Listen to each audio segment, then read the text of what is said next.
What up, though? What's up, everybody? It's Aaron Duncan here at the Necessary Bluntness Sports Talk. Man, you guys already know what it is. The channel might not tell you what you want to hear. We're definitely going to tell you what you need to hear. And it is week 5 of the NFL season. You guys know what I do. I do the live stream every Wednesday, giving you the predictions. So make sure you tune in every week. Make sure you hit the subscribe button. Make sure you get a video a thumbs up. And make sure you check in with me. As soon as you start tuning in, I'll give you a shout out. Shout out to everybody. I know I'm not sorry I'm starting up so late, man. I'm not feeling my best. I got a major headache, and I'm kind of been shuffling around. I'm in a random office again, but I'm here for you guys, man. I'm here for it. Here for you. Not gonna be a super long live stream this week as usual. Like I said, because I'm not feeling my best. It's been a slow week for videos for me also.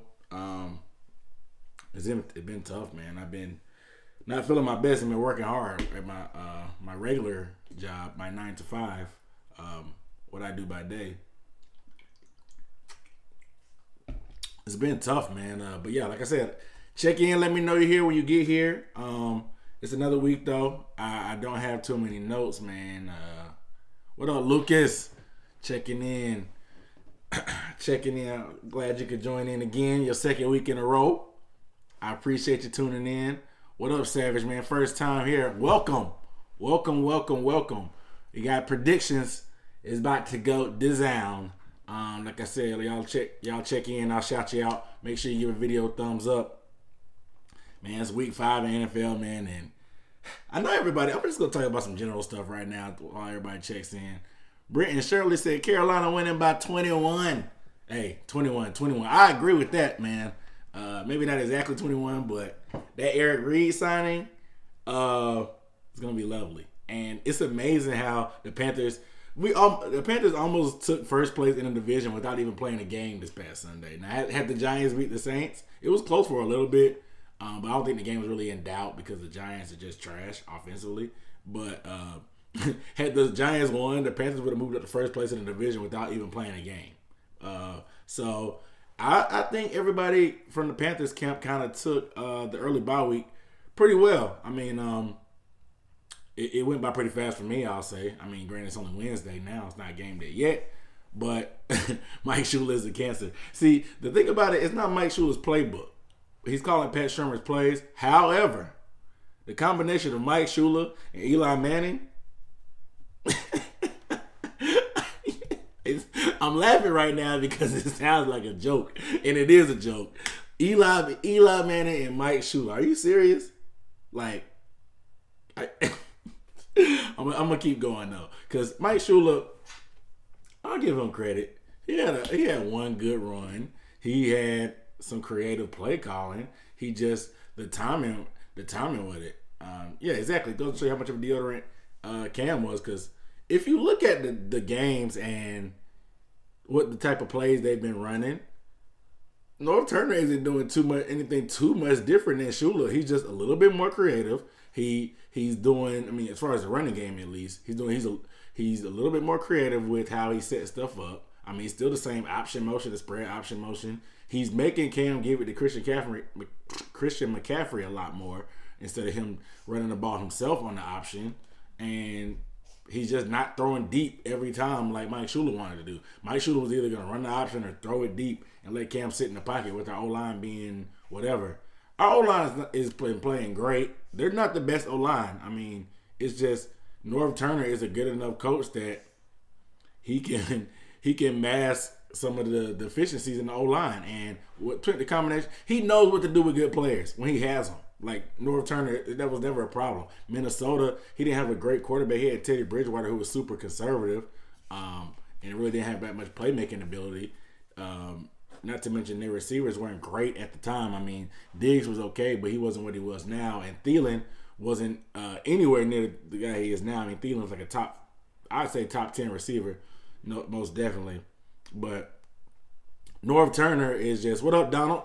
Checking in. Let me get my comments up on my laptop. But Norv Turner has just been probably the best thing that could happen to, what up, Day Day? What up, German Ninja? Norv Turner might be the best thing that's ever happened to Cam Newton. I mean, a lot of the I watched Cam's interview today. A couple of reporters were asking Cam about Norv Turner, and Cam just talked about how he knows how to get the playmakers on the field the ball. And what more can you ask for? I mean, that's what they went out and spent all this money for and traded for Torrey Smith and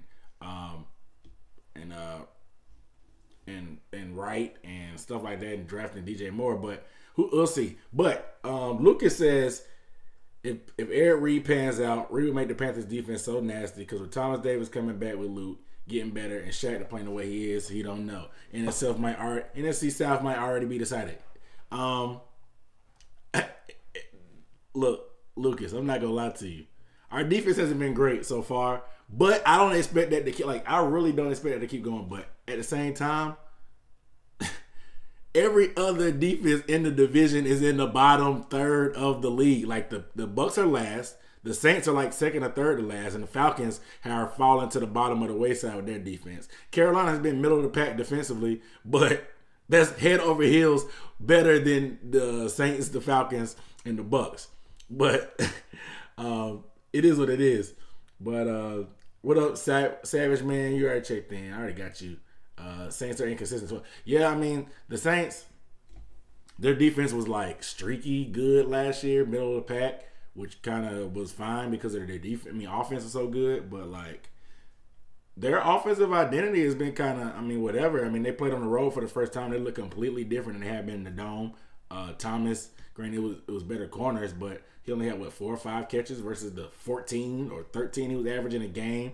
Kamara went off because Kamara's going to go off whether you're playing real football or paper football. But Drew Brees kind of struggled, man. They only got field goals to start out, and then Kamara turned up and put the team on his back. The Giants and the Browns, and you're right, Lucas. They only beat the Giants and the Browns, and they should have lost to the Browns, honestly. But the Browns missed it 4 field goals. But it is what it is. Let's see. Falcons are 32. Yeah, I knew they were somewhere near the bottom. Yeah, I mean, like you said, Bryce, it is the best division, I think. Washington versus New Orleans. Who is? We're gonna get to the predictions in a second. Christian AK. I was just going over the Panthers since they had or whatever. And then I'll talk about the Bucks since they're gonna be off this week. Mike Smith. You Falcons fans, you know about Mike Smith. I want to know how you Falcons fans feel about Mike Smith. I know the Bucks fans are saying fire him. I'll be surprised if he makes it out of the bye week. Mike Smith, he didn't have a good defense probably ever when he was in Atlanta. He had a good defense. People want to like a lot of people don't know where Mike Smith actually came from. Everybody saying trash. Mike Smith is ass. So yeah, true. But Mike Smith, a lot of people don't know where he came from. Mike Smith, he was, if you remember, the greatest defense ever, probably, arguably, whatever, is that he coached the Baltimore Ravens in 2001. He was, I think he was probably an assistant under Marvin Lewis. I think Marvin Lewis was their defensive coordinator, if I'm not mistaken. It was either him or Marvin Lewis was the defensive coordinator. But either way, he's a defensive coach. And since he's left there, he's never had a good defensive team. Like, how can you be known for a defensive coach, but since you've left, you've never been a defensive coach? Like, yeah, that defense was legendary, and they carried that team to a Super Bowl. They even gave Trent Dilfer a Super Bowl, but Mike Smith, he ain't it, bro. And like Will still said, you're exactly right. His defense is outdated. It doesn't seem like the players are believing in the system anymore.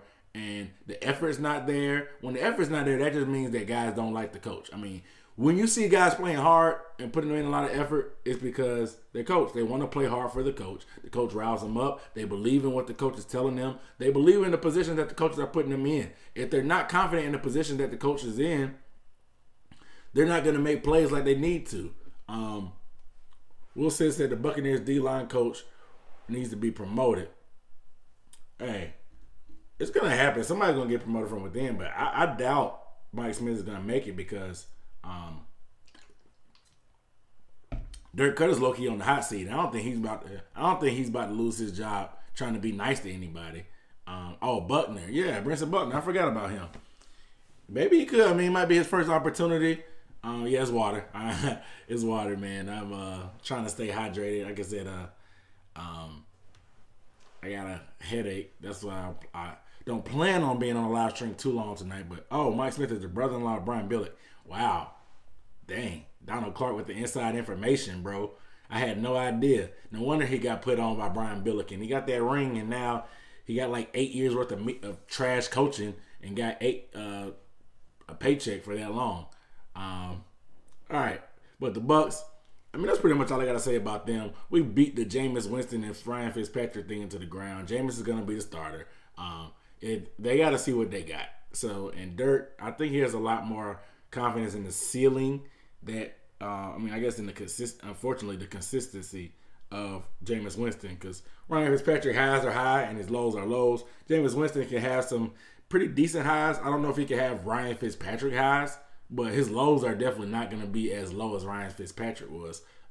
So we'll see. But they got to go with Jameis. If they want, they got to find out if they're going to pay him or not. And like I said, you're going to invest money in him. You're going to invest in 20, 25, maybe not 25, 20 to $23 million in a quarterback. You got to figure out what you got to have, especially if this guy, as inconsistent as Jameis has been, they got to find out what they have in him and make that decision. Moving on. Mike Smith should not be coach of the NFL. I don't know why he tried to go back to defense. Lucas said that. German Ninja said Mike Smith is the trashiest coach I've ever seen. Bryce Hayes said he could be an assistant coach for a second-rate youth team. And he said MVP. Let's get on. German Ninja. Okay, I want to talk about this. Patrick Mahomes, because I was going to make a video about this, but like I said, it's been a busy week. Let's talk about Patrick Mahomes just real quick. So you guys let me know, how do you guys feel about Patrick Mahomes? Like, do you think I know he was on primetime on Monday night when they played the Broncos. Let me know what you guys think about Mahomes. However, the first 4 games of the season, no doubt he's been the best offensive player. And he's just been putting up crazy numbers, and he could do 40 plus total touchdowns at this rate. That's easy to me. And if he does do 40, he's definitely MVP. However, Mahomes, I want to pump the brakes, man. I'm not gonna lie. I want to pump the brakes. Everybody else is head over heels falling in love with him. Even Stephen A. Smith, who was saying pump the brakes, got converted. I thought Denver's defense was a lot more legit. Once I looked at the numbers, they aren't as great as I thought. They're middle of the pack. They got that hype because they dominated in 2015, carrying that team to the Super Bowl. But they lost a lot of players. And Von Miller is there, but Von Miller, he had a relatively pedestrian game. No, not even pedestrian. He probably made one play the whole game against Patrick Mahomes. He didn't get any really pressures like that, except that one time we chased him out of the pocket and he threw that left-handed pass. But Denver's defense is not all that good, man. Like, I was surprised. I want to see him against the Jags this week. Unfortunately, the Jaguars' offense, I don't think, is strong enough to threaten them, and they'll still probably lose. But I want to see him against the Jaguars' defense. Think about this. The numbers he's putting up are great, and the touchdowns are kind of inflated because he has guys like Tyreek Hill, Kareem Hunt, Sammy Watkins, of course, and Travis Kelce. He has more weapons than anybody else in the league, maybe, except arguably Jared Goff. But I'd probably still take the Chiefs' weapons over the Rams' weapons. But let me tell you this. This dude has put up what? Let's look at his stats. I'm going to look it up now because I looked this up earlier today. Because he's not a rookie, but these are his first couple starts. So we'll give him credit for that. But these dudes are already they're already asking will he be one of the all-time greatest, if not the greatest, the greatest ever. So let's look at his first 4 games. 1,200 yards, 14 touchdowns. I think probably 15 touchdowns with the rushing touchdown. This hot start reminds me of one of the quarterbacks of my team, Cam Newton. If you guys remember, Cam Newton came out smoking his first few games of his career. He threw 400 yards in back-to-back games, and everybody was really crowning him as the next best thing. And I'm a Cam fan, of course, but we know Cam came back to, like, the league caught up to him eventually, and Cam had to kind of change his game up a little bit and figure out a different way to play. He realized that, Cam even had, he didn't have his 12 touchdowns. However, Cam had what? Let's see. 2011. If you combine Cam's rushing touchdowns and his passing touchdowns, Cam had, let's look in the first 4 games. He had 5 touchdowns passing and 4 touchdowns rushing. So he had 9 total touchdowns, 1,200 yards, probably 1,200 yards through. It actually had more yards. Cam had more yards passing. And they'll catch up with Patrick Mahomes eventually. I'm waiting for that to happen. He looked uncomfortable early on to me, and Denver just called some dumb defensive plays. It's second and 20. You're in man coverage. Why not play soft zone? Let them throw underneath. You come up and make a tackle 2 times. But I don't know. Patrick Mahomes, I'm still not on the hype train yet. I'm never been a guy that's gonna follow the wave just because everybody else is saying. And like I said, that was my first time seeing them play. However, I'm gonna wait on that. All right. On to, let me catch up on these guys. Oh yeah, make sure you guys leave a comment below with a question. I'll do the speed round at the end, of course, and answer those questions. Let me know the random questions, any kind of random predictions you want me to give you, and why. I'll do a short speed round. Any kind of questions around the NFL. Hell, it can be anything. If you want to ask me about basketball, if you want to ask me why the sky is blue, I'll answer that. It is what it is. Lucas says a great system player, and he's one of the most innovative head coaches. You're right. Andy Reid is a freaking mad scientist, and he's turned the NFL into the Big 12. They say who's getting stiff armed by CMC. Dante Jackson getting the pick 6 against Shepard. Obadiah gets a fumble recovery by Luke. What Patrick Mahomes did to Von Miller is noteworthy. Yeah. Will still agrees with me, saying pump the brakes. Carolina Panthers says, what about Khalil Mack, who's winning MVP? I'll answer that at the end. After last week, I'm going to look Khalil Mack. Khalil Mack had a good game against the Bears. Against the Bucks. I'll get into that later if you want me to. Andy Reid's a legendary head coach already. Exactly, yeah. The Dak effect. Falcons should trade Freeman. Oh, we can talk about Freeman because he's healthy this week. And he said Coleman's busy. Okay. All right. So predictions. Let's get into it. Woo. Where should I start? Let's start with the Falcons because they're kind of fresh in my brain. I was listening to them. On the radio a little bit. Let me get a sip of water. I was listening to the radio about the Falcons. They were talking about the game, of course, and I listened to Dan Quinn's interview this morning, and he was just talking about another injury. Grady Jarrett is out.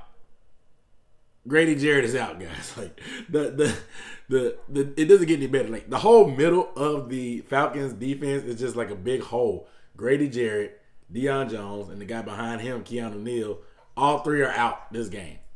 Grady Jarrett has an ankle sprain, so it'll probably be 2-3 weeks. The way Dan Quinn sounded, he sounded pretty optimistic. So maybe I would say 2 to 3 weeks. But who knows? He downplayed the hell out of Devontae Freeman's injury, calling it just sore. And Devontae Freeman was out, 3 games? So you got to take Dan Quinn's talk with a grain of salt. He's the ultimate coach's talk. He's going to get that generic answer every time, that hype answer, whatever, that it's going to make sense. It's going to be enough that you don't second guess him, but it's not really telling you any information.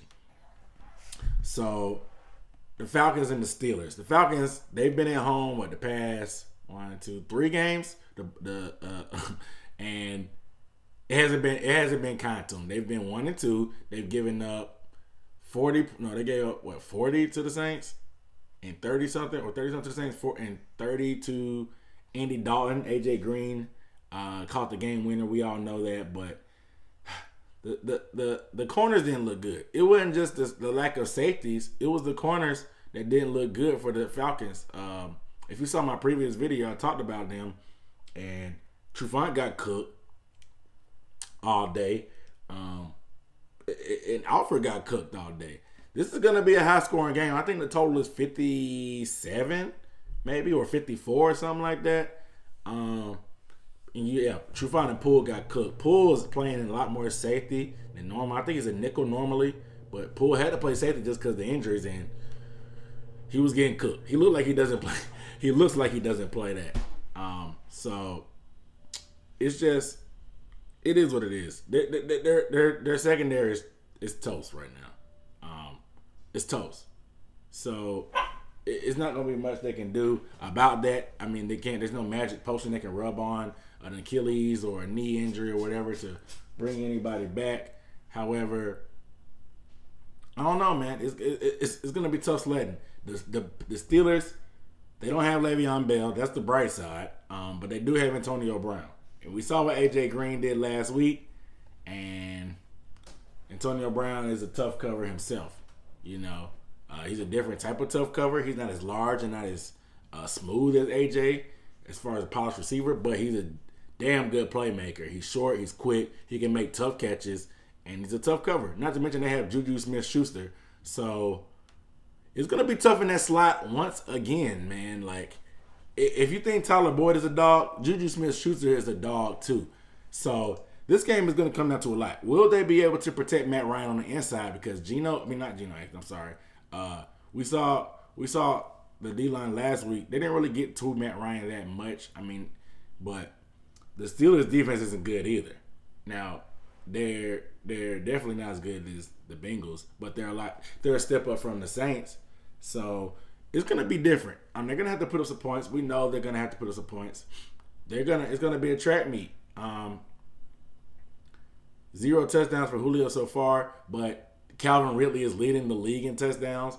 I think that I know I made a Rookie of the Year video between him and DJ Moore, and I did not see this coming.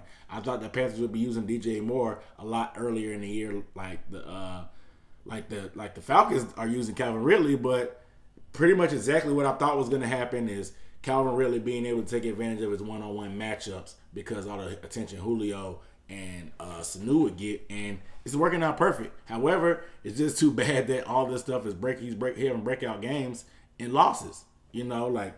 You don't want his effort to go in vain. I mean, this guy has 6 touchdowns on the year. He's got a 3 touchdown game and a 2 touchdown game under his belt already within the first 4 games, and he looks good.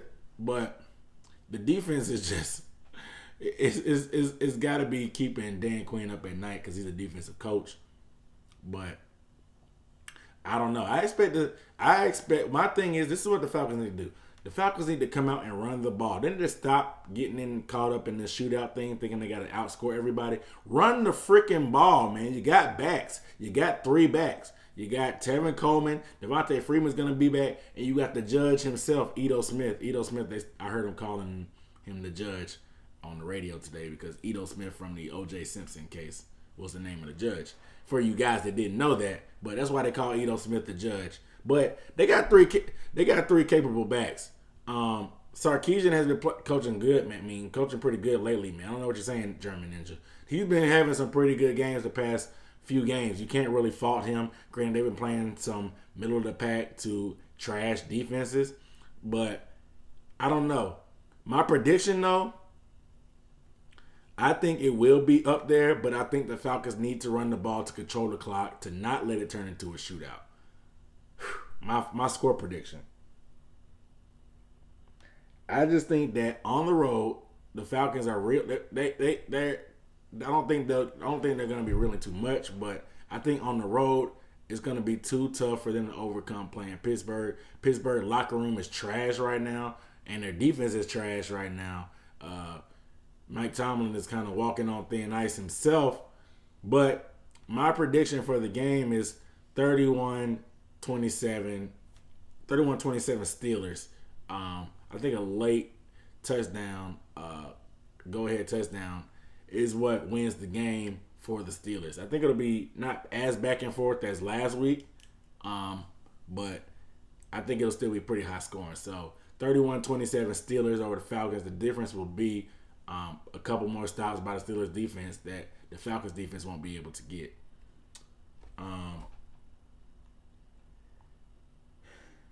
Donald Clark says Steelers 34-20. Will Sills says 34-28 Falcons. I'm thirsty as hell.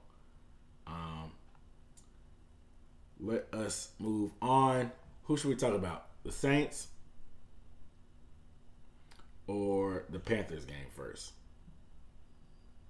Let's talk about the Panthers. I see a lot of y'all putting some chat messages about the Panthers. So let's go about them.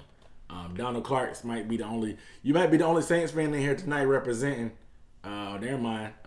I find Chima checking in. I was about to say I didn't see too many of y'all Saints fans in here, man. Let me see.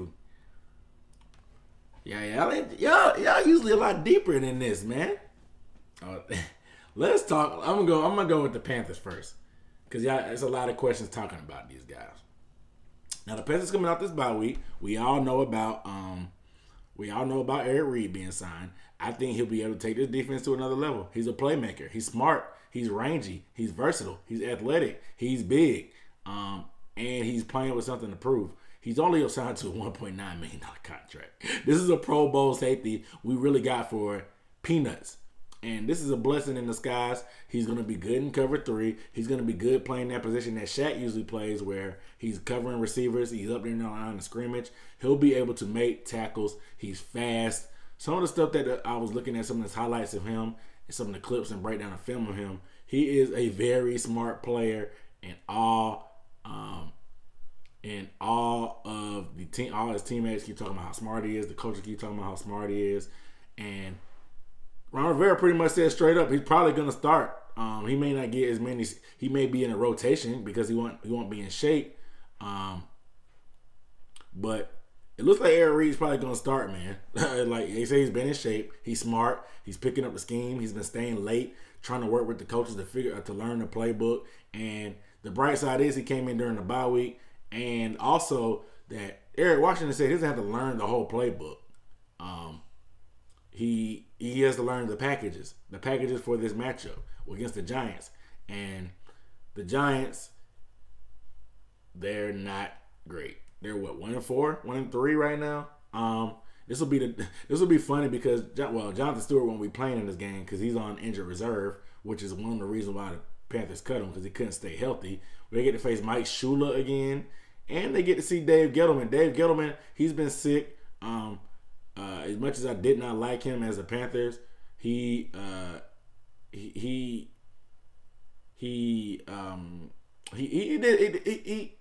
to a Super Bowl, man. I can't lie. He made some hard decisions cutting Steve Smith, drafting Vernon Butler. Oh my God, he's made some mistakes, man. But he helped win some games. He was no nonsense. 3 division titles in a row. Nobody had ever done that before. Nobody ever done back-to-back. You got to give him his respect. However, he'll be traveling for his first game. And he'll be in Charlotte. If he wasn't sick, I would expect him to get booed royally. But they're going to show him some respect. Now, what I want to see from the Panthers defense is an improvement. Saquon Barkley, he has had a pretty good season so far. I mean, he scored a decent amount of touchdowns in pretty much every game. I think he's up there in yards from scrimmage in the league towards the top. And their O-line is so trash, so we should be able to feast on him. I want to see Wakanda get another sack and an interception like he did before when he was Defensive Player of the Week. Wakanda is Obadiah, if you didn't know. That's his team nickname, Wakanda. But I want to see him get active. Saquon Barkley, he catches a lot of dump balls from Eli because Eli's under pressure all the time. The Saints did a good job corralling Odell Beckham and Saquon, and they did a pretty good job. But like I said, the O-line, it starts to answer the O-line. The O-line is so trash. Eli basically had no time to do anything.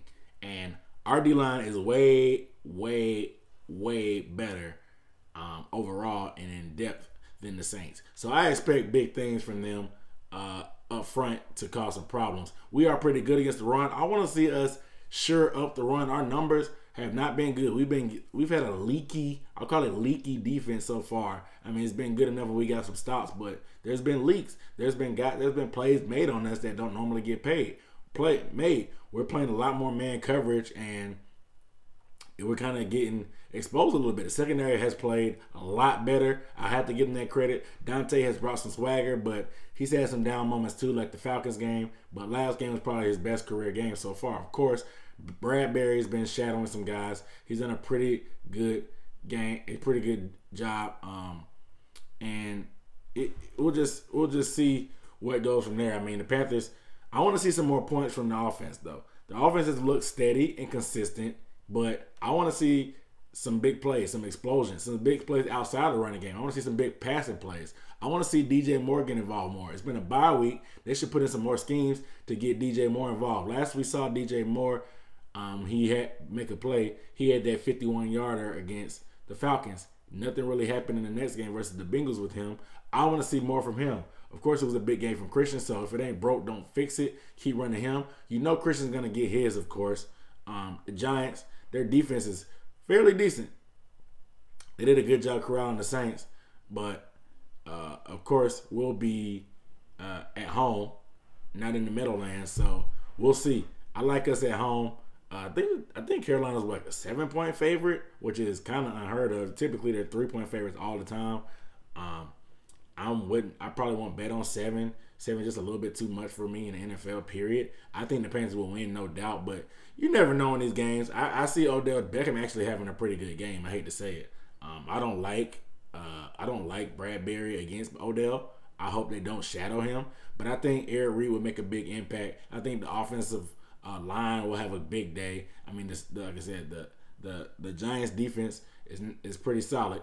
But I think the Panthers offense can have a pretty good day. I want to see a breakout game from somebody. I want to see a deep ball. Who will it be? Who's going to step up this week? And my final score prediction will be 28. I'll say 28-24 Panthers. I think they'll have a lead, but I think they'll let the Giants make a late run in garbage time and make it closer than it should be. 28-24 Panthers. Also, they said that Greg Olsen has been running routes at practice, guys. This is the best news I've heard in 3 days. He's been running routes at practice. They said a couple weeks maybe. He may be back. He said it's not that bad. He's jogging, catching passes, running routes. So Greg Olsen, pay attention to see when he'll be back. All right. Let's get to this Saints game. Donald Clark says Saints run D is ranked 4th. Yeah, why would you? The reason why their run defense is ranked 4th is because they pass defense so trash. Why would you even run on them? And that's just facts. That's just facts. But the Giants, they oh no, we're moving on. We're not gonna recap the whole game. We're gonna talk about the Saints. Donald, hey, I gotta give it to you straight up. I tell you, it's not what you want to hear, it's what you need to hear. You can't say you own the Panthers when you swept the Panthers 1 year.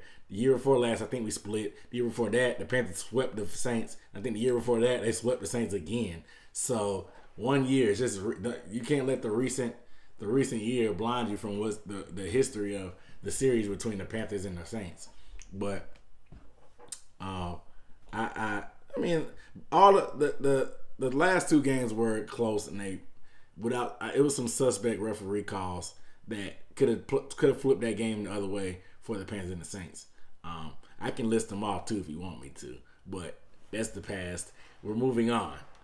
Let's talk about the Saints game on Monday.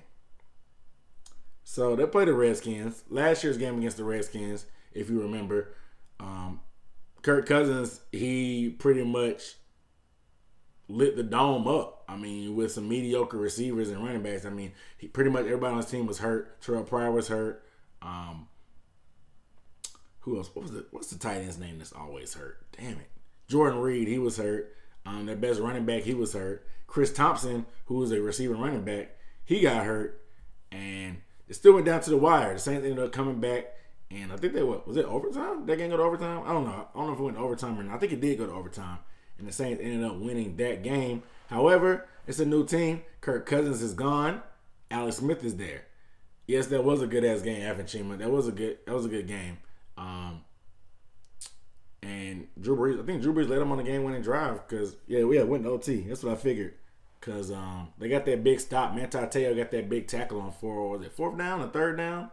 That they tried to run on and they couldn't get it, and they ended up giving the ball back to the Saints and they ended up winning. I remember that game pretty vividly. I was watching that game on TV. It was a pretty good game. Yeah, it was 3rd down. Yeah, Manti Te'o got the tackle. But this will be a rematch. not a rematch, I guess, because the teams are different. But Alex Smith, I'm not gonna lie, I haven't really watched them, but Adrian Peterson is facing the old squad again, man, and it's time. Adrian Peterson, he just needs something to prove. Like the fact that people were doubting him, that's made him run for 100 yards. The fact that the Saints traded him away is gonna have him hungry. He's still trying to prove that he still has it. I want to see what he does. Yes, the Saints have a good run defense, but I want to see them feed AP. I want to see them feed him. I want to see what he's gonna do. He's gonna be running angry. It depends. We'll see. They're gonna have to. They're gonna have to. They're gonna have to. They're gonna have to make an effort to contain him. And I know it's gonna be an emotional game for both sides. Of course, they're gonna try to play it down during the week. Like, oh, it doesn't mean nothing. Adrian, he was only here for a little bit, and blah blah blah blah blah blah. No, it's gonna be some. It's gonna be no love lost.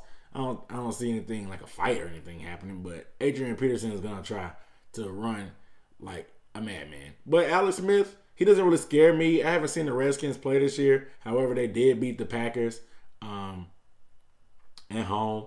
But we'll see what happens. Where is this game at? Is this game in Washington? Where is it at? No, it's in the Dome on a Monday. Oh, great. That's even better for the Saints.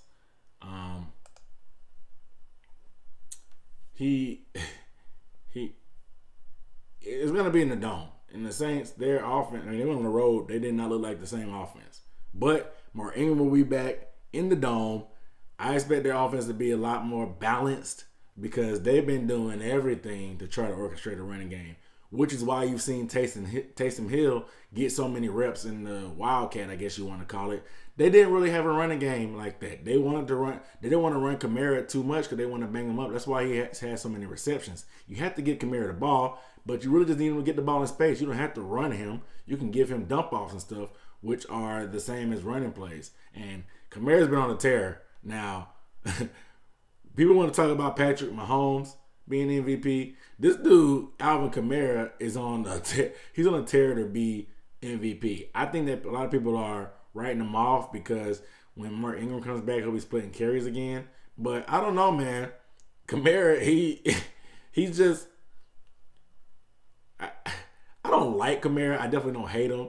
But I definitely know damn sure how good he is. Like, this dude is impossible to tackle one-on-one. And he's not even like, he doesn't even juke. Like, the thing about, it's not like he's not Christian McCaffrey. He's not really shifty. He's not Darren Sproles where he's just real shifty and slippery. This dude just kind of just runs. He slithers through the defense. They try to tackle him. His balance is ridiculous. His stiff arm is ridiculous. His strength for a guy his size is ridiculous. Like, he has some of the best balance I've ever seen as a running back. Like, he just doesn't go down. He'll get grabbed and pulled in awkward positions, and he just doesn't go to, it's like he glides. Like, he's not overly fast because he doesn't like he's running hard at all. He never really just pulls away from defenders, but he's fast enough to make plays. Like, you saw last week, he didn't run away from anybody on that last run. Like, the dude, the last safety had a great angle. He just kind of just ran. He didn't juke him. He kind of just ran through him, and he just has great balance. Like you're right. It doesn't seem like he's running. Like, it's amazing the type of stuff that Kamara's been doing, and he's just not like Barry Sanders or Gale Sayers out there like running circles, Reggie Bush running circles around the defense. He's just out there literally just running like nobody's there and running through defense like they're not even there. Like, the way he breaks tackles is kind of, I mean, just watch how he breaks tackles. Pay attention to it. Like, it's just, you really can't tackle him one-on-one, and it doesn't even matter if you get a clean shot. He's going to break the first tackle almost every time. Almost every time. It's really ridiculous. I see him still getting a lion's share of the carries this week just because they want to get Mark Ingram in, but I think they'll be using Mark Ingram more of as a spell for Kamara. I mean, Mark Ingram will definitely get his carries. I expect 12 to 15 carries from Mark, but I don't think it'll take away from any plays from Kamara. I think they'll just split Kamara out at wide receiver a little bit more when Ingram's on the field too, just to get him more in the ball in space. Boom and zoom, Ingram and Kamara. It's all right. You gotta be a little bit more clever than that one. I heard that one before, but I don't know if I like that one. I think they said they were looking for the fans to think of them a nickname. So y'all gotta come up with something. Boom and zoom, It's all right. Like I said, I need something a little bit more clever for that combination because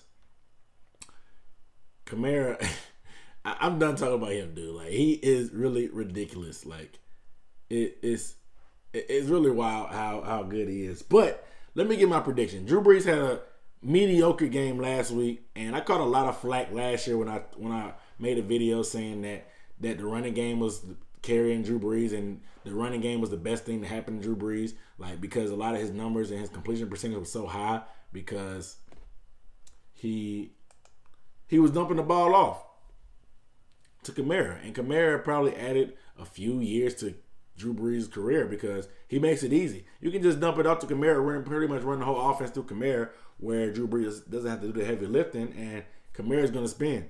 But my score prediction for this game, Donald Clark says 38-20 Saints. Oof. I don't know. How good is the Redskins defense, guys? I don't know. I do see the Redskins scoring some points. I'll say 35-24 Saints. Roman A's, what up, bro? Checking in. 30, what did I say? 35-24? Yeah, 35-24 Saints at home. I think Drew Brees breaks the record, of course. He only needs like 192 or 200 something yards. Like that's a layup pretty much for that's pretty much for them. But we'll see. Like I said, yeah, I agree. I think the Saints offense will be too much for them. However, 201. Okay. You're right. So I think the Saints offense will be too much. I think the Redskins won't be able to keep up. They have a steady. The smart thing for them to do would be to run the ball, establish Adrian Peterson early, let him get going, let him get into a rhythm, get him 20 to 25 carries, dude. He's gonna want them, and let that keep the game close. That's the thing I think will be a strategy for them. The Saints, I mean, you gotta show any kind of resemblance of a defense, man. Get a turnover, get some stops. We need the second corner has to step up. I mean, Marshawn Lattimore, he's been up and down. I mean, he's the best corner clearly, but you can't count on the second guy. I don't think AP's finished, bro. He's shown he can have 20 something carries in the game and 100 yards. He's done it already. I think he'll have a pretty decent game. All right. Speed round. Okay, before I do the speed round, make sure you guys get a video thumbs up for sure. If you haven't already, I appreciate you guys checking in. Speed round now. Go ahead, drop down the questions down below. I'm scrolling up right now, and I'm gonna make my way down. Ask me anything. Ask me about NBA. Ask me about NFL. It doesn't have to be NFC South related. Ask me something else. And at the end, I'm gonna ask y'all a question. I'm gonna need y'all help on the question about the videos. So, speed round time. Oof. Let me see. How far do I have to go up? All right. Who is winning MVP? Of course, it's early right now. Like I said, I kind of just said it. It's either going to be Patrick Mahomes or Alvin Kamara if they both can keep this up. I did say in my bold prediction that Kirk Cousins would finish as a top 5 MVP candidate. They have to win some games for that to be true, but he's been putting up numbers. So it is what it is. What do I think about Khalil Mack? Khalil Mack is a beast. Initially, I mean, of course, I'm a Gamecocks fan. I talked about him before. I was a Jadeveon Clowney guy when he came out. Jadeveon Clowney had some injuries coming out. Everybody wanted to call him a bust. Jadeveon Clowney has definitely stepped his game up and turned himself into a playmaker. I don't think he gets the recognition that Khalil Mack gets because he had because of that bad rep coming out. But I think Khalil Mack has definitely been had a better career so far than Clowney, of course, starting out. But Khalil Mack he's everything right now, dude. He's probably defensive player of the year, no question, at this rate. Because I think he has at least a sack or two in every game. I don't know what his sack total is, but his impact has been ridiculous. He might single-handedly get the Bears to the playoffs. And he might win a division for them at this rate, the way he's looking.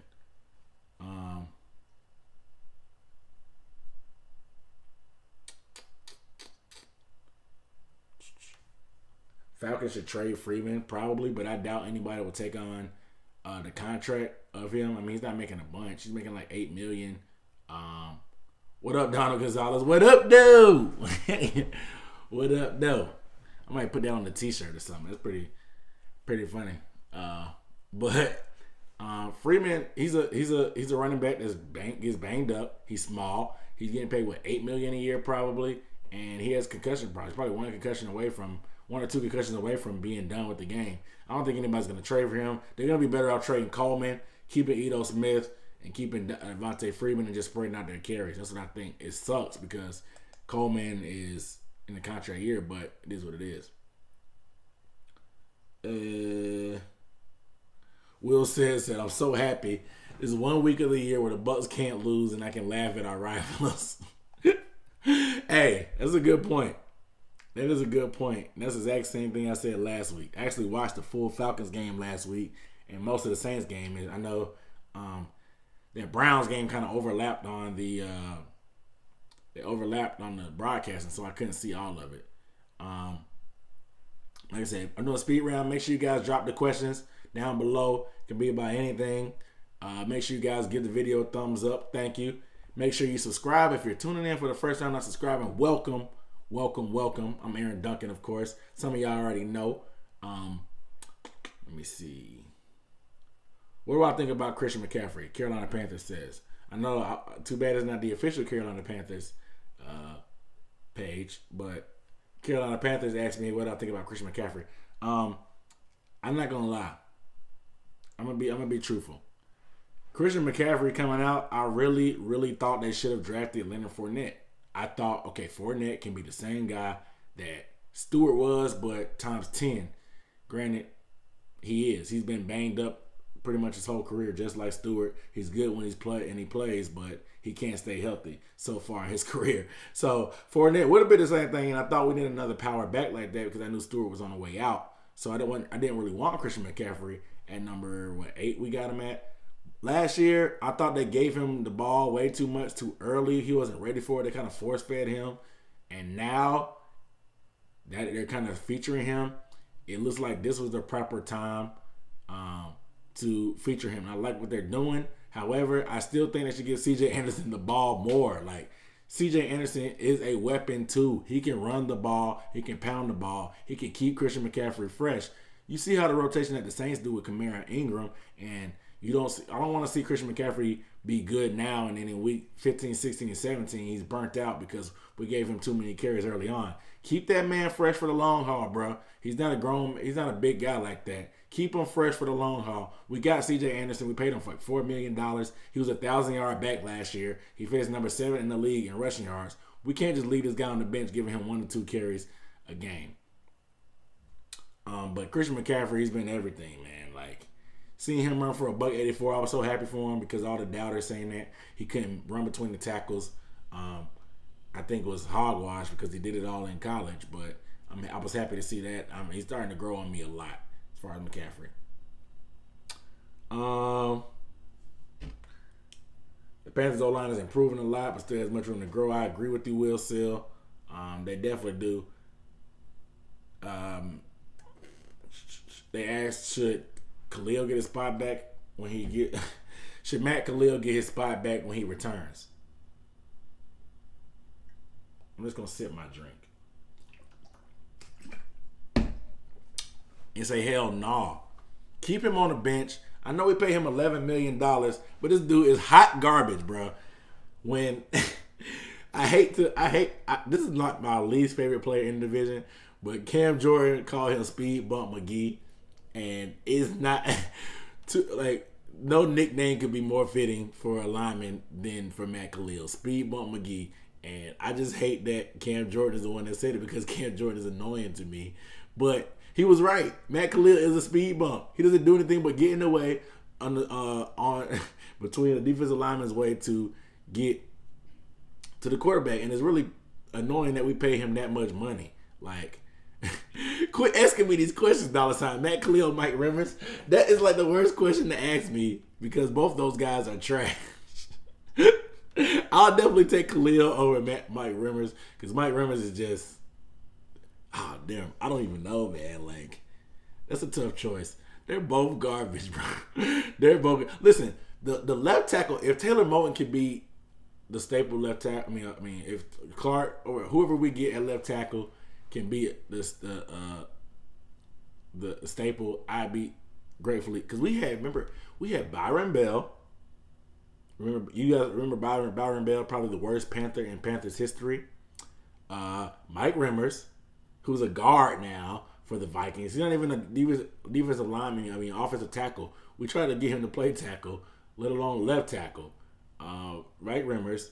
We had Mr. Blindside himself, who was in concussion protocol longer than anybody I've ever known, and then we got Khalil.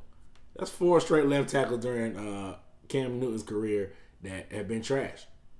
And we wonder why Cam's numbers haven't been comparable as great as it should have been. He said he's still in concussion protocol. Exactly. He's probably somewhere sitting in the dark room now. I hate to laugh about concussions, but, I mean, it is what it is, bro. I got to move on before I get mad all over again at these guys. Carolina Press said we got Trey Turner and Curtis Samuel coming back. Yep, Damiere Byrd's coming back. Brent Schroeder said Dante Jackson, Bradbury, and Ed Reed can elevate Carolina's defense to the top 3. I agree. Thomas Davis will be back next week. Yup. Last game of suspension is this week. Let me see. Where we going? Moving on. Defensive Rookie of the Year. Carolina Panthers wants to know who's going to be Defensive Rookie. And now it's got to be Dante. Dante has he has 3 picks. I don't know any other rookies that's been playing that great besides that linebacker from the Colts, and the Colts are trash. Yeah, Mr. Blindside himself, exactly. But Dante Jackson, he's been balling, man. He's got that swagger. He got cooked by Calvin Ridley. Derwin James has been playing too. You're right. Dante Jackson got cooked by Calvin Ridley. I'm not gonna lie, in the Falcons game, and he got shook out of his socks by Tevin Coleman on that long run. However, this dude got swag. He came back the following week and had 2 picks. We've been wanting a playmaker in the secondary since Josh Norman left. Somebody with confidence and swag that can talk some trash, that's physical. And Dante Jackson checks all those boxes. I like James Bradbury, but he's not physical. He doesn't have the swag. He's not a playmaker. He's one of those guys that he's gonna be there to make.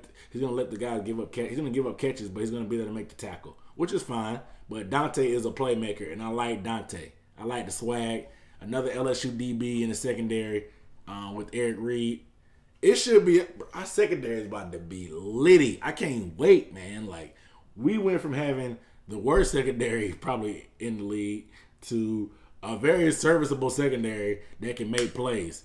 And I can't wait to see how Eric Reed does, man. Like, I think the hype is so real. I think the fans are more excited than the team is. Like, the fans, I guess the team, their teammates, so they don't want to be too hard on guys, but the fans see how garbage our secondary has been for years, aka since Josh Norman left. And we've been wanting a good secondary for so long. We did not want Colin Jones in that secondary like we saw against the Bengals, getting cooked by everybody. So we're so happy. We're so happy to see their secondary round out like this. Yeah, I mean, the Panthers, their defense, I don't expect them to be as bad as they have been for the rest of the year. Let's go. Who wins the NFC South? NFC South right now, if I had to pick today, I mean, you could call me a homer. I'll say Carolina just because most teams, the other teams' defense is garbage. Defense wins championships, no matter how garbage these rules are. These guys have terrible defense. They're not just middle of the pack average. The Saints, Bucks, and Falcons have had garbage defenses, and that's not sustainable. Trying to outscore people is not sustainable, especially when you leave the dome like the Saints did last week. And only, what did they score last week? 26 last week, and their last touchdown was at the end of the game. It's a different ball game playing on the road, man. Oh, 33-18, my bad. It was a different ball game playing on the road, man. Like,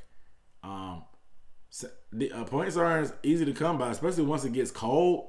It's going to be different, man. Dome teams aren't always the best late in the year. I'm not a big fan of believing in dome teams late in the year, especially if they can't get a home game at that. But we'll see. But like I said, right now, like I said, the Panthers, their offense has been steady. Their defense has been good enough in a league where defense is clearly optional with multiple teams dropping 40 points per week. It's hard. It's hard to pick against a team that has a decent defense versus teams that have garbage defenses. So that's my answer. Said Saints are adjusting though. I gotta see what adjustments they're gonna make. They're gonna find a cornerback off the street that can cover somebody. Because their number 2 corner spot is a liability. And who knows what's gonna happen there. How do I feel about Eric Washington and his previous no blitz method? Kiski, that's a good question. Eric Washington has been a completely different change of scenery from Steve Wilks. Steve Wilks, we know he blitzed like the cows. He blitzed until the cows came home last year, and it kind of left our defense susceptible to different stuff. But I think our secondary is good enough that we can go back to blitzing more. I don't think he was blitzing more because he wanted more guys in coverage, but I don't know. I think he'll maybe do a little bit more different stuff now that we have Eric Reed. He can do a little bit different stuff. I think that once Thomas Davis comes back, they'll put a lot more blitzing because Thomas Davis is the best blitzing linebacker they have. Luke Kuechly doesn't blitz that often, and they need him in coverage anyway. Shaq is not a good pass rusher either. He makes some plays when he does blitz sometimes, but Thomas Davis is probably the best blitzing linebacker we have. And so once Thomas Davis comes back, they'll start blitzing a lot more. I think that's an adjustment they'll make. I think they're roll with the punches with the guys they have. So I think that I think they'll crank up that blitzing a little bit more. Because like I said, because Thomas Davis, he's a man dog, and he does what he does. He does what he does. Donna Clark keeps saying that they own the Panther. Like, dude, check the series from the past 3 to 4 years. The Saints do not own the Panthers. It was one season. I'm trying to tell you. Just look at the series, man. I give it to you. Y'all went 3-0 last year. It's a new year now. So let's keep the past in the past. Donald says that either Crawley or PJ needs to eat and step up. Hey, you're right. They have to, because they're not going to be able to find a good cornerback off the streets or do anything, because there's not anything dramatic they can do right now to get sick. They just have to play better. Like, period. Like, I don't know what the Saints defense is going to be. Is it really as bad as it seems? Because if we go by recent history the past few years, they've always been this bad. Last year, they got a lot of turnovers, and they made plays on the outside a little bit more. The secondary made a lot more plays than they have been this year. This year, they've been kind of exposed and getting cooked, and their confidence seems to be a little bit low. They're looking for answers still, like I said, that number 2 start, but they were only 17th in total defense last year. Yeah, I mean, they started off last year, but they righted the ship a little bit sooner than they did. I think they only had maybe 2 or maybe 1 or 2 games where they just got embarrassed, and then they kind of got it right after that. I think the Panthers game was actually the game where they actually put it all together, week 3, when they got hella picks off of Cam, 3 picks I think off of Cam, and they made plays. But we're going into week 5, and the defense is still plenty of questions. So we'll see what happens. We'll see if they can right the ship on defense. But I don't know, man. But I don't think it's something that's gonna happen overnight. So we'll see what happens, man. They're gonna have to get it together. Yeah, Donald agrees with me. Said they don't do well outside the cold. Okay, yeah. See. But, I mean, they're 3-1 right now. They're going to have to get a home field advantage somewhere in the playoffs. Do I think the Panthers are capable of the number 2 seed? I think so. I mean, they have a pretty favorable schedule, I think, as far as that. Of course, they have to play the Steelers still and the Eagles still. But the way the Eagles are looking, I'm not afraid of the Eagles this year. Are y'all? The Steelers, I'm not afraid of the Steelers this year, are y'all? Um, Donald Clark says the Panthers are overrated. How can they be overrated when nobody's picking them right now? Nobody's picking them to do anything. I mean, they're 2-1. They beat the Bengals, who beat the Falcons. A lot of people are on the Bengals, Jock, but the Panthers are overrated. They're probably the better all around team, the best all around team in the division right now. It's just it is what they're playing better defense than anybody in the league, and their defense, I mean their offense has been much improved. Everybody's known as their offense has been holding them back for years, and now that they're kind of catching up to each other, they're playing complementary football. I want to see more from the Panthers, but I can't say they're overrated. They're playing good football. Can't take that away from them. Should we keep Funchess next year?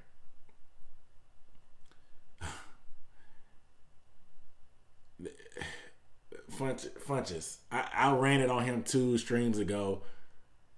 He's not a number one guy to me, man. I'm hoping DJ Moore emerges, and like Funchess, he makes plays, but he doesn't make the plays that a number one receiver should make. Like he doesn't consistently beat one-on-one coverage all the time. He drops a lot of passes. I think DJ Moore can ascend and be the number one guy, but how fast that happens, I don't know. I think they should try to get DJ Moore involved and force feed him like they've been force feeding Christian McCaffrey, because that way somebody will emerge. But I do like it. Cam Newton plays better when he's spreading the ball around. The best thing that happened to him was Kelvin Benjamin getting hurt. Kelvin Benjamin led the league in targets his rookie year, which is a part of the reason why he had 1,000 yards. Even though he only had like 70-something catches, he had the lowest catch rate in the league, but he led the league in targets. Between Cam being inaccurate and Benjamin dropping passes, he was bound to have the lowest catch rate in the league. But he was focusing on one guy then. It would kind of hurt them. When he got hurt, it forced him to spread the ball around. Ted Ginn emerged as a guy. Kotri emerged as a guy. Greg Olsen, he's always had a soft spot for Greg Olsen, and it made him look at the whole offense. Now that we have nickel and dime plays where we can put the reason why the rushing game is doing so good is when we pass, we're not going for deep passes anymore. We're doing 5, 6, 7 yards per pass, and it's putting us in manageable situations where we can run the ball. And that's why our offense is clicking. We're not just going for deep comebacks and out routes and posts like Mike Shula had us doing. We're doing short to intermediate routes, easy passes to guys that are going to catch the ball like Torrey Smith and Jarius Wright and dump it off to Christian and give it to Funchess on some hitches every now and then. Put us in 2nd and 5, 2nd and 4, 2nd and 6, where we can run the ball. Christian can get 5, 6, 7 yards to carry, or put us in 3rd and 1 where Cam can run the ball, Christian can run. Like the way that the offense is going at this rate, the nickel and dime and stuff, and the heavy run, leading the league in rushing, I like the formula. Like I said, it's sustainable. It's made for the playoffs. So we'll see how long it'll last. We'll see if they can keep it up. Cam's completion number is high right now, but Funchess as number one. Funchess, I don't know. Funchess as a number one. It's tough. It's tough. I don't. They're gonna have to pay him something, but I don't know. I'm sure they'll keep him and pay him, but where are we gonna get that cap money from? We'll see what happens. Big for no reason, Benjamin. Yeah. Did I see the Eifert injury? Yeah, I saw it live and I threw up twice. I was eating wings during the game. I was watching the Falcons game and I threw up. The only thing holding his leg together was a sock. That was pretty gross. I recorded it. You know, people like looking at nasty stuff. Like I went like that's nasty crap where like it's so nasty that you don't want to look, but you can't take your eyes off of it. That's kind of how it was. I feel bad for the guy. I figured he would retire, but he's not retiring. He put out a tweet saying that he was going to come back stronger from this, and I don't know, man. This is a guy that stays beat up. I think his brother plays basketball in college too. His brother's a pretty good basketball player at Purdue, but we'll see. Davin said, Donald Clark says, I'm definitely a homer. I'm not a homer. I know what the Panthers have, and I've seen bad Panthers, and I've seen good Panthers, and I've seen a lot of football. Now, I know what wins football games, and it's just, I don't know, it is what it is. Davenport. What are my thoughts? Is he developing like we thought? No, he's not developing like we thought. Not like a number 12 pick. To me, if you get drafted in the top 15 or in the first round period, you need to come in and start from day one. I mean, yeah, Calvin, you're right. His snaps are increasing. He has had a sack, but to me, if you're a top 15 pick, you need to be starting day one. Unless you're a quarterback and the situation is different, you need to be starting. You got drafted that high because they had an immediate need, and we need your help immediately. He hasn't done that. I think you said, Donald said he's not sure if he's worth the picks. I don't think he was worth the picks. Somebody would have chosen him had they not did that. Yes, he was injured in camp, and I know it's kind of set him back on his development. But at the same time, like, bro, he's an athletic freak. He's an athletic freak. I think he should be able to get in there. Marcus Davenport is the first round pick by the Saints, Carolina Panthers. That's who he is. But I think he should be. I think it should be in there making more plays. I think they should be able to bring him on a lot faster. A lot faster than he could be. Yeah, he's getting pressures, but like I said, you want to see him. Hopefully he'll come on with more experience during the year as it goes on. My laptop is dying, but I'm gonna go down this list. Oh, my laptop died. Sheldon Rankins. Yeah. Let me see. See if I can pull the comments up. All right, guys. So I lost my laptop, so I'm going off the cuff on my phone looking at these chat messages. I don't know what other questions you guys asked, but Davenport, you guys can fire away if you want to.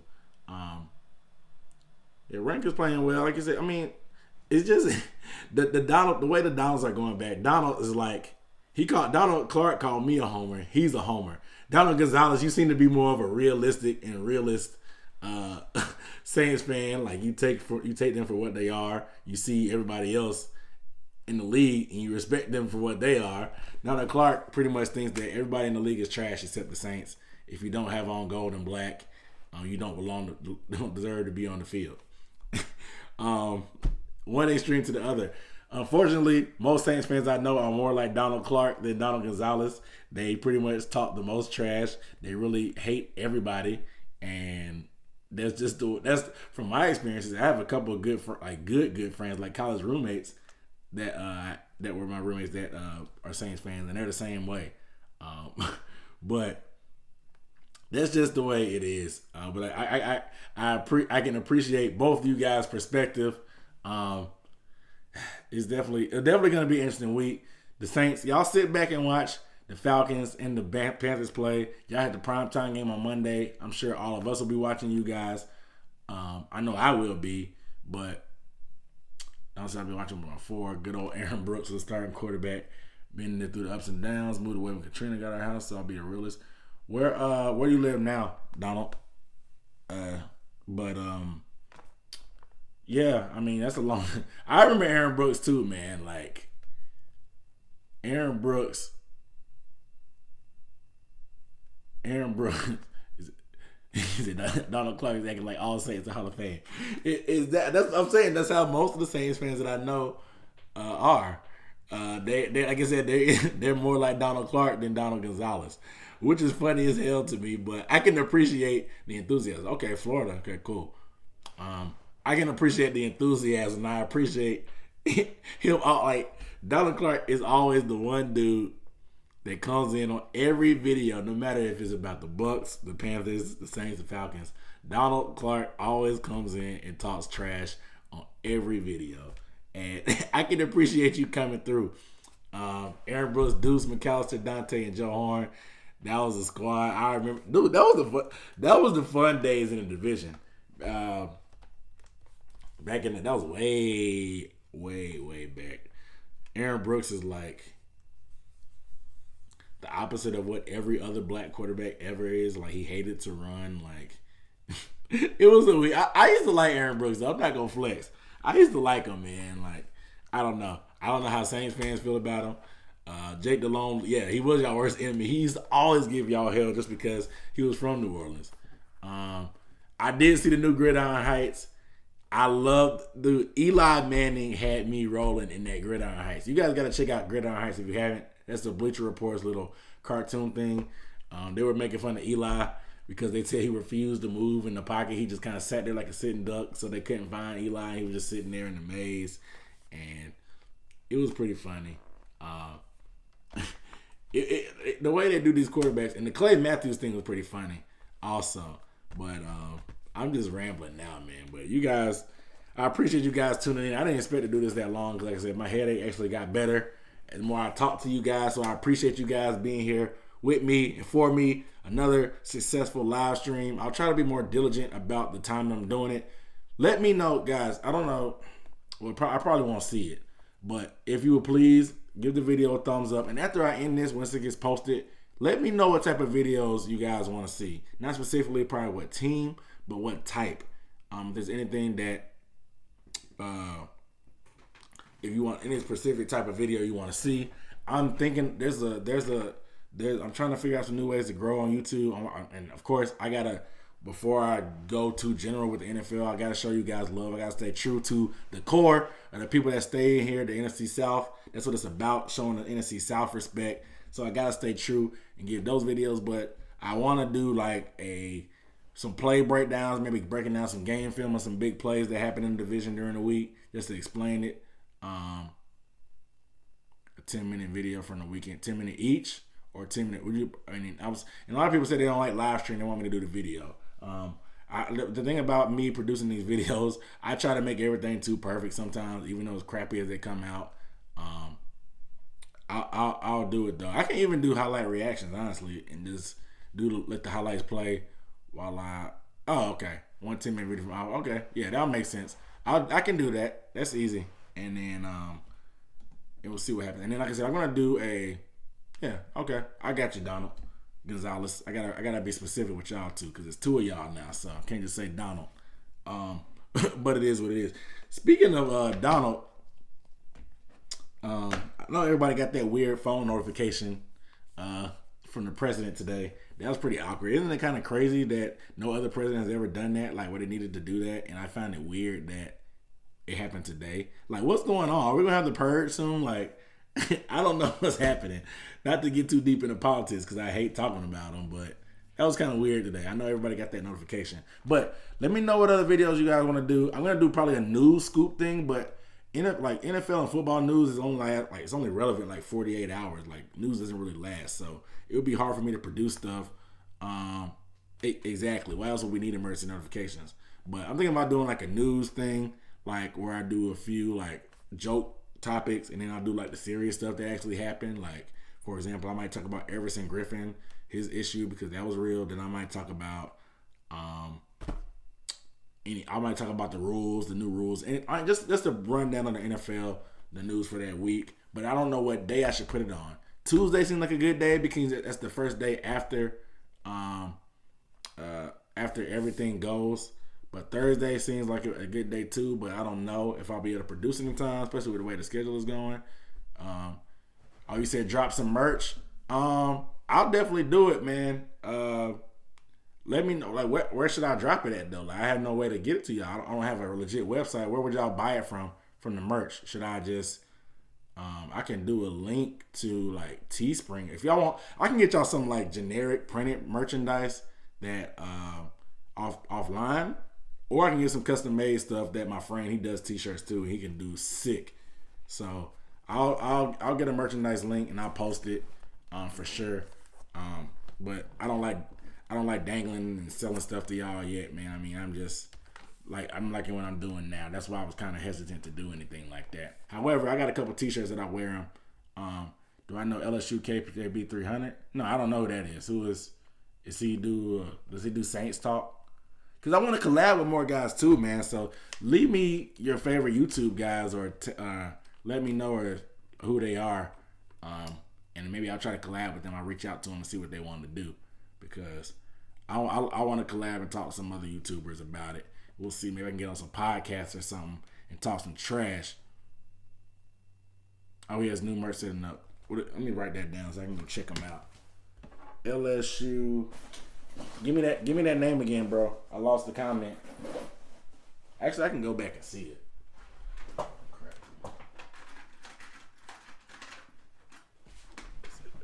Okay, yeah, send me a link. And I can check that out there, and I can set up something like that, and that'd be dope. Cause I appreciate it, especially if you guys out there repping the brand. If you had a T-shirt or something, and I'm gonna do more. I'm gonna try to do some more giveaways or some crap too, some gear. I got some dad hats and some dad caps. He said Shellatron. Okay, LSU KPJ. I got him. You don't have to send the lead, Donald. LSU KPJ, Shellatron. I've seen Shellatron. He's pretty dope too. Of course, Pat Coltrane. If you're a Panthers fan, you know him. He got a lot.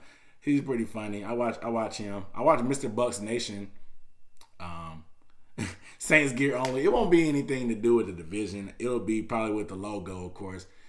If you guys like the logo is pretty dope. My friend, he designed it for me. He's a pretty good graphic design guy, and I can get some T-shirts with that on it. Maybe I definitely got the dad hats. But it is what it is. Like I said, maybe I'll do more play breakdown. I think I definitely want to do that news thing though, because I like talking about the whole NFL and giving my opinion. And the main thing is just feedback from you guys and participation from you. I just want to give what you guys want to see.